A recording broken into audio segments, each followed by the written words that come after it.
Hi there, you're tuning into Nightline with me, Liyana Hassanel. The top stories. Record-breaking 596 candidates enter the fray as Sabah's 17th state election campaign kicks off. And Malaysia on track to hit 2025 economic growth target.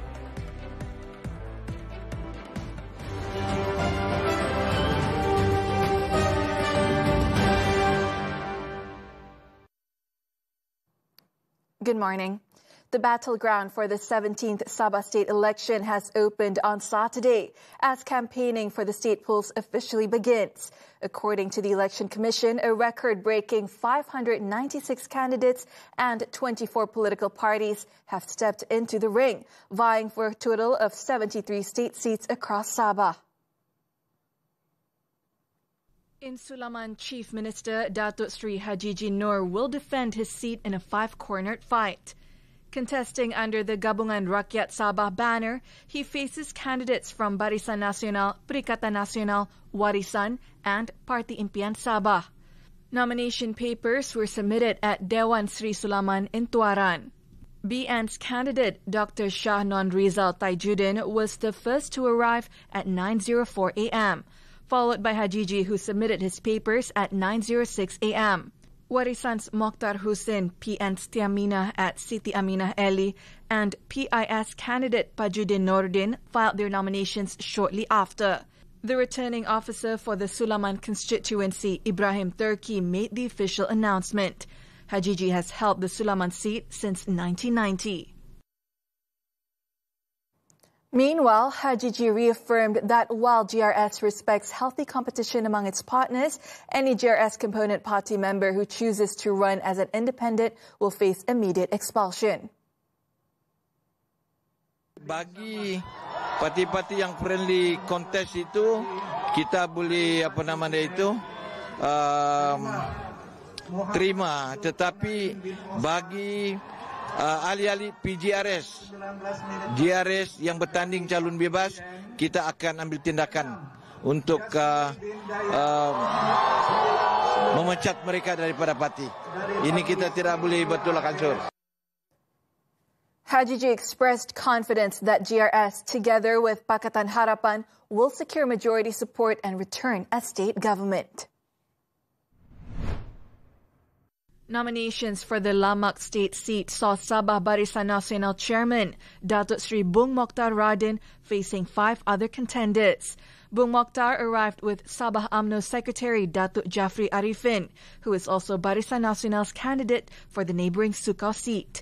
The incumbent assemblyman is being challenged by GRS candidate Johai Nizam Shah Johari, Warisan's Muhammad Saifullah Lokman, PN's Mazlin Madali, PIS candidate Salahuddin Anoy, and an independent candidate Ismail Ayub. Bung Mokhtar submitted his nomination papers at 9:02 a.m. Besides Lamak, nominations for 2 other state seats in the Kinabatangan parliamentary constituency, Sukau and Kuamut, was also held at Dewan Sri Lamak. Sukau will see a 7-cornered contest, while Kuamut features an 8-way race. In Sampurna, Warisan President Datuk Sri Muhammad Shafi Abdal will face 3 challenges in the contest for the Sinalang state seat. He is being challenged by GRS candidate Datuk Marunda KK Ampong, Abdul Majid Angkulan from Parti Bersama, and Muhammad Lipai Samsudin Sundalu representing Parti Impian Sabah. The official list of candidates was announced by returning officer Mas Shazwan Masud at the Sampurna Community Arena. Deputy Prime Minister Datuk Sri Ahmad Zahid Hamidi was also on the ground on Saturday, accompanying Barisan Nasional candidates for the Karambunai and Darao state seats. In Karambunai, BN is fielding incumbent Datuk Yaqubah Khan, who will face Datuk Arshad Idris of GRS. The constituency is one to watch, with 9 other contenders entering the race. Over in Darao, BN's flag bearer is Arfan Shah Abdul Ghaffar, who will go up against 5 other candidates from various parties. UMNO Vice President Datuk Sri Johari Abdul Ghani has stressed that only leaders born in Sabah are capable of leading the state and not outsiders. He said being a Sabah-born leader is a key qualification when selecting candidates for the 17th Sabah state election, alongside other factors such as loyalty to the party. Yang paling penting kita membangunkan negara dan negeri yang mewakili kita ini ialah untuk kita naikkan negara kita dari segi ekonomi, kesejahteraan rakyat, kestabilan politik untuk dipimpin oleh pemimpin-pemimpin yang memang asal usul dia di Sabah. Kita tak ada bawa orang luar dan kita juga tak ada pilih orang yang suka melompat-lompat. Johari said this to reporters after the BN machinery launch for the Kliats and Kuala Penyu seats at the Sweet Cottage Command Centre in Kampung Pintas. Earlier, Johari joined more than 1,000 BN supporters in a 400-meter march, accompanying the BN candidate for Klias, Osin Jilon, and the BN candidate for Kuala Penyu, Datuk Awang Asli Lakat, as they handed in their nominations. Johari noted that BN has decided to contest again in the two areas that have long been the party's strongholds and have fielded Osin and Awang, who are both well regarded by locals. A brief moment of panic unfolded in Tuaran when a candidate for the Kulu state seat had to be rushed to hospital during the nomination process. Dusi Gingging from Parti Kebangsaan Sabah, PKS, fainted shortly after he had submitted his nomination form. He was said to have been waiting for the balloting of the candidate numbers when he suddenly fell over. BN candidate for Sulaman Dr. Shahnon Rizal Tajuddin and Warisan candidate for Kulu, Joseph Lee, were nearby and came to Dusi's aid before medical personnel arrived. Dusi was later taken to Tuaran Hospital in an ambulance.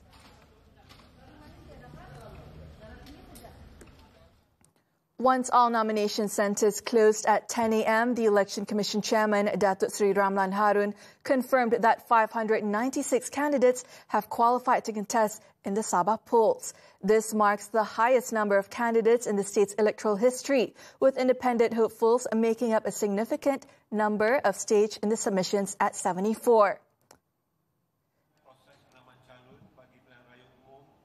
Is 525 men and just 71 women. There will be one 14-cornered contest, the highest in this election, which will take place in Tulit.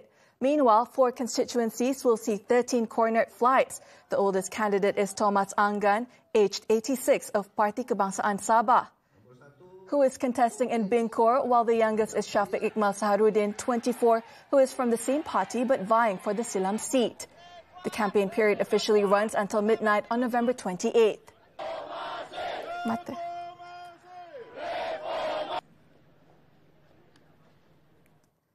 Prime Minister Datuk Sri Anwar Ibrahim has confirmed that the federal government will begin technical negotiations on Sabah's 40% revenue entitlement on Monday.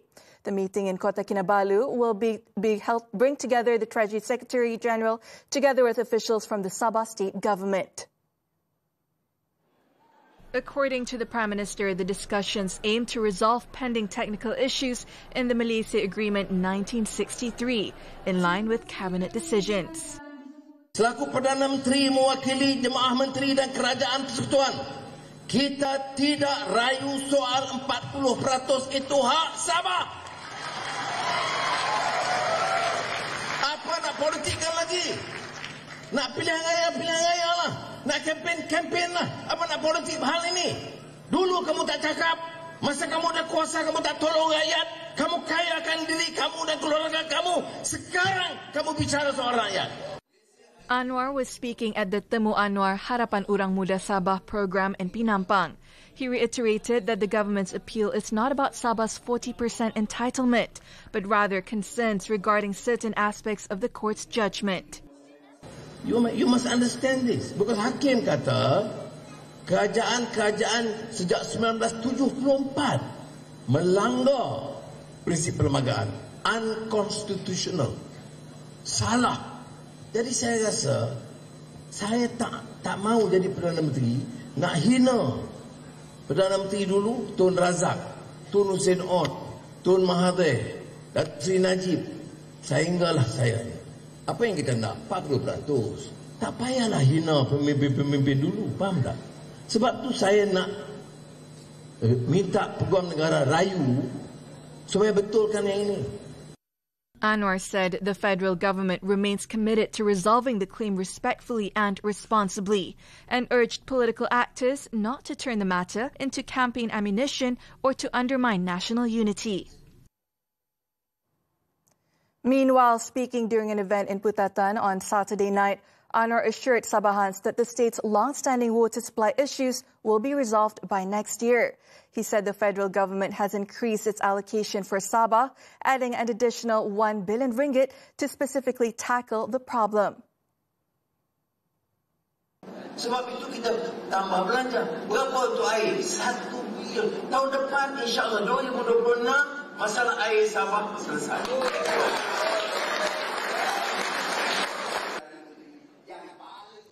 The Prime Minister said the government is also looking into solutions to address the widespread issue of damaged roads in the state. Anwar further reminded Sabah voters to support candidates with a proven track record of serving the people when they head to the polls on November 29th. Moving on, Malaysia's economy is on track to achieve its 2025 growth target of 4 to 4.8%. This was announced by Prime Minister Datuk Seri Anwar Ibrahim based on the strong 5.2% expansion recorded in the third quarter of this year.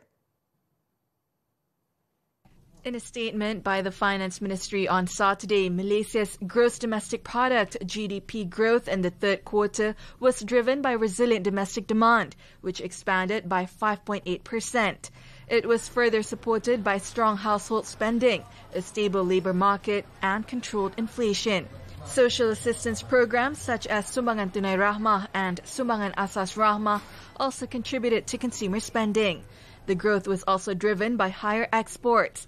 This year, the national economy expanded 4.7% in the first 9 months, demonstrating the country's resilience and strong fundamentals despite global challenges.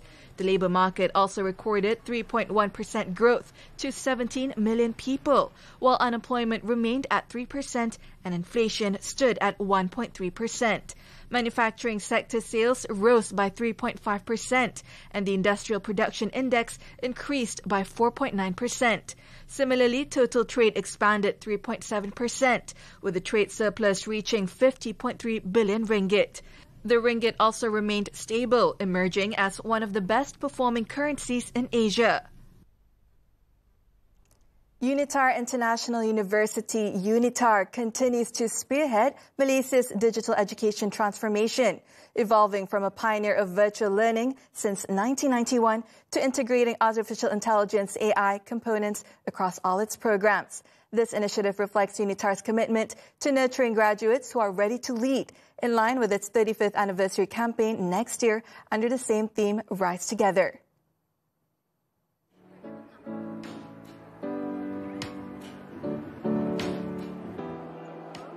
As the first virtual university in Southeast Asia, UNITAR continues to lead digital learning, achieving a graduate employability rate of 98%.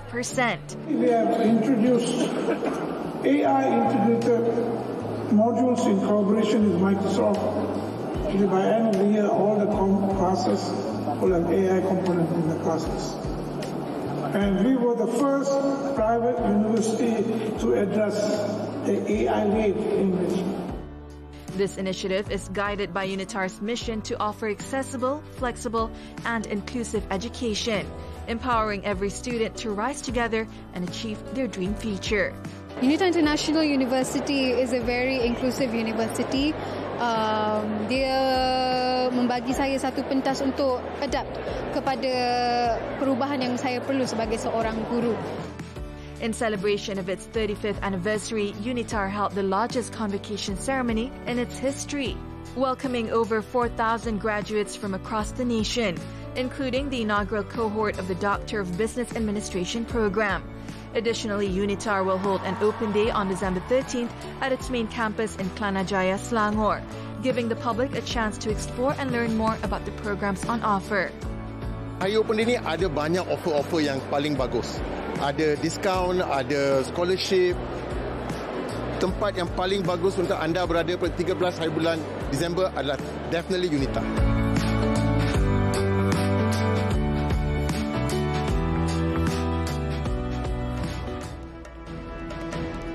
Man severely hurt in 3-vehicle crash.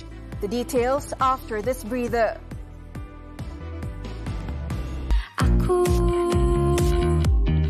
Halo, my name is Leah Prinsy. Saya berwatak sebagai Cinta. Halo, saya Alputra Saira.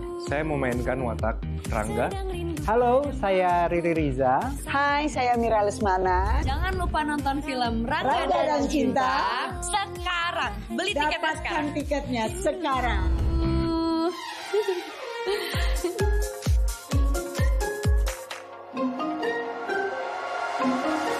Remake yang sangat interesting, luar kotak. Saya dari dunia teater memang suka musical. Dia sangat mencuit hati for Gen Z, sangat relatable. I think it's very fresh lah, dia macam Gen Z punya vibe. Semua ada persahabatan, keluargaan, mengenali diri. Chemistry antara Rangga dan Cinta sangat hebat. 8/10. 10 out of 10. 8.5 for me. I give 9. 8.5.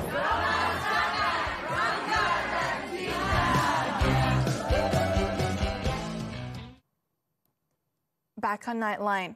The water leakage incident at the Kuala Lumpur International Airport Terminal 1, KLIA-1, was caused by a contractor's procedural lapse during ongoing roof restoration works.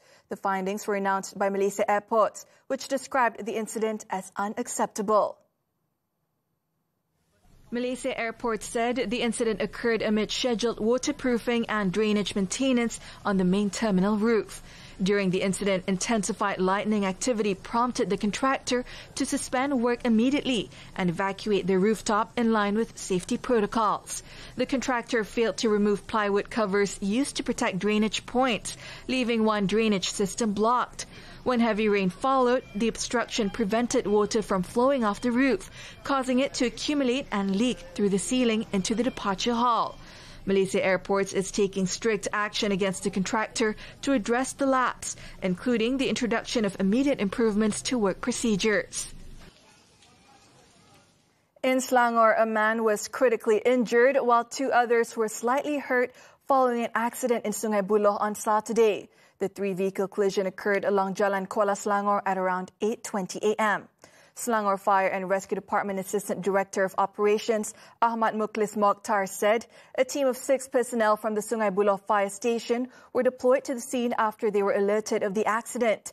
Upon arrival, firefighters found a 61-year-old male trapped in the car's driver's seat and was severely injured. Rescuers successfully freed the victim before handing him over to medical personnel. The 2 other victims, a man and a woman in their 30s, escaped the crash with minor injuries.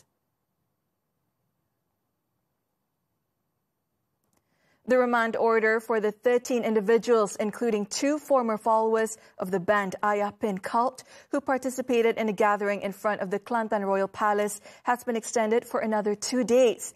The extension for all suspects aged between 26 and 67 was granted by the Kota Bharu Magistrates Court on Saturday. Kota Bharu District Police Chief ACP Muhammad Rosli Daud said that all the suspects were previously put under a 4-day remand. All 13 individuals were arrested on Tuesday after they were allegedly part of an illegal assembly in front of the palace in Kubang Kerian. Police also seized weapons including keris, spears, parangs, swords and bayonets. Other confiscated items include copper teapots and cups, beaded chains, coins of various currencies and yellow sangket fabric. 5 of the 13 suspects also tested positive for drugs.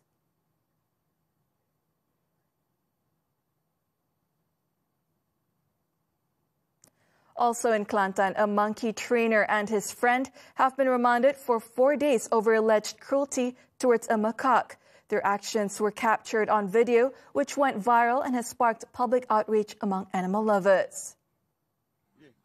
Bachok District Police Chief Superintendent Muhammad Ismail Jamaluddin said the suspects aged 24 and 28 were detained at the district police headquarters at 10 p.m. on Friday after they had their statements recorded. The duo were brought to the Kota Bharu Magistrates Court on Saturday and have been remanded until Tuesday.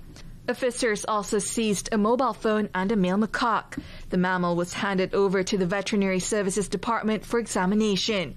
On Friday, the video was shared by an animal rights group, calling on authorities to take action against the perpetrator seen abusing the animal. 9 killed in blast at police station in Indian-administered Kashmir. The details when Nightline returns.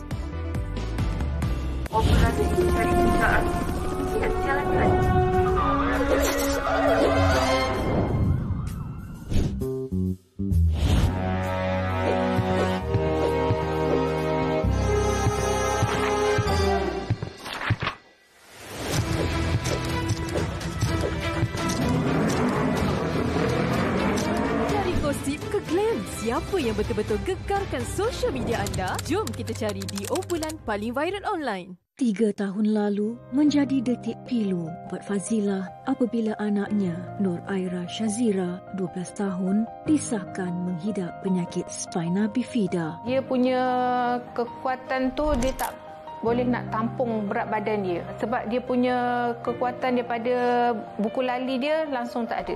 Dia seolah-olah macam tak terima diri dia macam tu. Dia tak nak bergaul dengan orang, bawa diri dia sendiri. Di atas bumi ini, ku berpijak. Fun, masuk dengan semua lapisan umur, kat dengan hati masyarakat. Lain daripada lain lah, sebab macam kat Malaysia, kita tak ada yang buat macam ni sangat kan. Macam... Sebab dia memang menggamit memori zaman 2002 tu. Best doh, gitu. Best doh.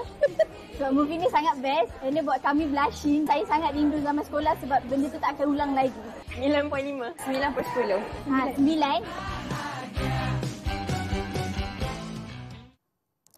The foreign front. Malaysia has welcomed the willingness and assurances given by Cambodia and Thailand to pursue dialogue and diplomacy to restore peace, security and stability along their shared border. In a Facebook post on Saturday, Prime Minister Datuk Seri Anwar Ibrahim said the readiness of both countries to continue peace negotiations reflects a clear commitment to maintaining regional stability. At the same time, he also noted and appreciated the proactive role of U.S. President Donald Trump in engaging both sides and promoting a peaceful resolution to the ongoing situation. Meanwhile, Trump has called Thailand and Cambodia on Friday to bolster the peace deal he brokered after fresh clashes erupted between the Southeast Asian neighbors.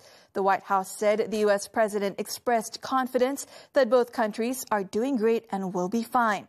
On Wednesday, the two sides traded accusations of new border violence, which left one person dead and several others injured. Cambodia accused Thai troops of firing first, while Thailand claimed Cambodia launched the initial attack and that its soldiers only returned fire as a warning. Earlier in July, 5 days of clashes erupted between the two countries, killing 43 people and displacing around 300,000 before a truce came into effect.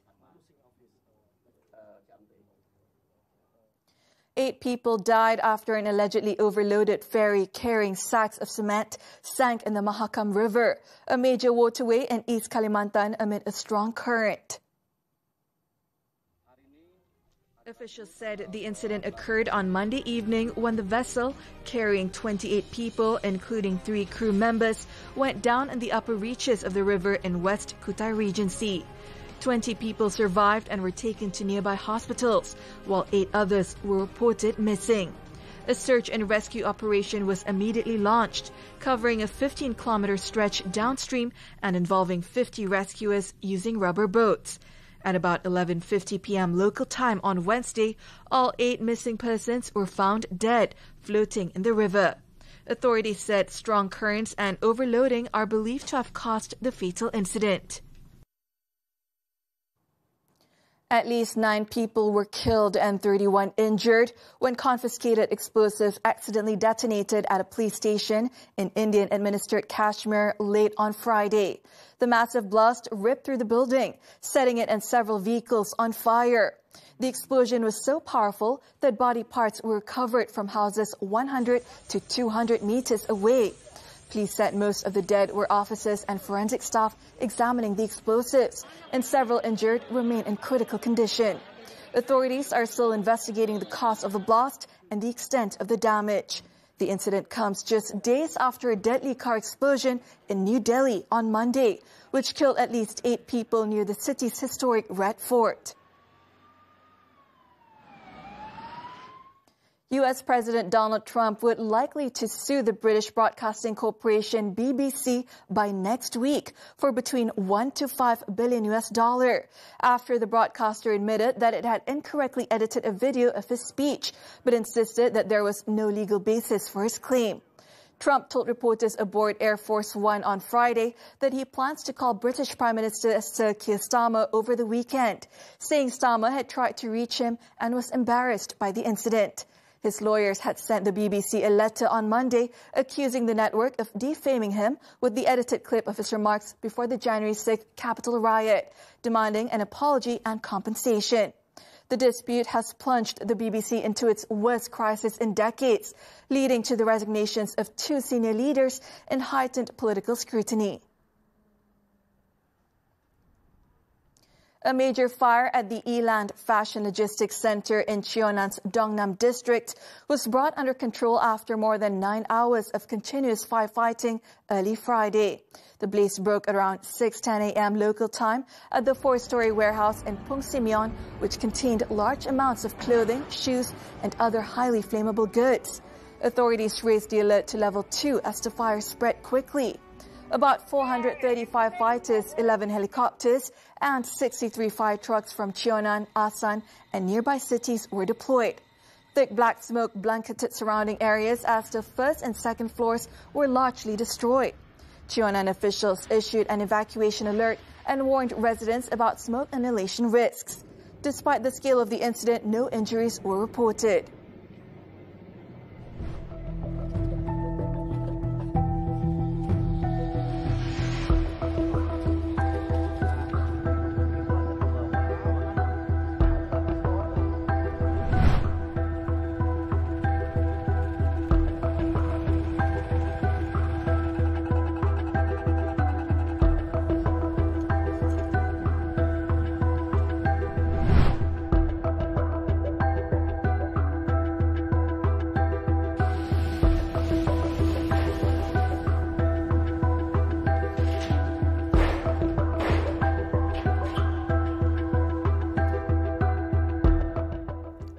Switching to sports now, badminton and the 2025 Japan Masters. National women's doubles aces Buletin and Tina moved to within one step of their 3rd title of the season after powering into the finals in Kumamoto on Saturday. Buletin lived up to their top billing as they needed 57 minutes to fend off a fierce challenge from home duo and 3rd seeds Yuki Fukushima, Mayu Matsumoto, winning 24-22, 23-21 to reach their 7th final of the season. The world number ones will now fight for the title against another Japanese pair, 4th seeds Rin Iwanaga and Ki Nakanishi. However, there will be no second Malaysian pair in Sunday's finals. Independent men's doubles Goza Fei and Nur Izzuddin Rumsani fell 12-21, 17-21 to Japan's Kyuhei Yamashita and Hiroki Midorikawa, ending their World Tour Finals hopes. Their exit confirms Man Wei Chong and T. Kai Woon as Malaysia's second men's doubles representatives, joining world number 2s Aaron Chia and Sohu Yik. Turning to esports now. Selangor Red Giants, or SRGOG, are the first Malaysian Mobile Legends Bang Bang team to qualify for the M7 World Championships in Jakarta in January. They confirmed their berth after defeating CG Esports 3-1 in the upper bracket final of the MPL Malaysia Season 16 playoffs on Saturday. SRGOG came out firing, taking the opening game in just 12 minutes with a perfect 17-0 score, driven by Innocent on his reliable Granger. CG struck back in Game 2, tidying up their strategy to level the series after a hard-fought 15-minute battle, thanks to strong performances from Amzic's Harith and Chiku's Valentina. But SRGOG quickly reasserted control. Innocent and Sekis combined to dominate Game 3, before import duo Innocent and Kram overpowered CG in Game 4, with Esmeralda and Yu Zhang wrapping up the series in 14 minutes. The 3-1 result sends SRGOG into Sunday's grand final, where they will chase a 4th consecutive league title.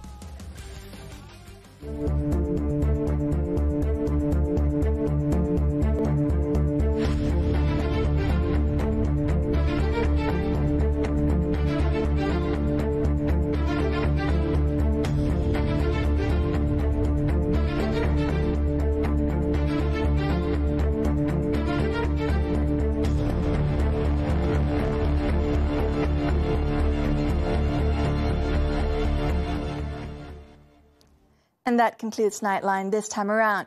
Before we leave, let's take a look as bowlers showcase their skills at the 2025 Inter-Unit Trust Bowling Tournament held on Saturday. Organized by Pelaburan Mara Berhad, the annual tournament, which brought together more than 50 participants from PMB and media practitioners, saw Media Prima claim top prizes, with TV3's Masuk TV Bowlers crowned champion, while NSTP's Sharper Bowl took the second place. Congratulations to the winners. With that, I'm Liyana Hassanel. Thank you for watching and be well, Malaysia.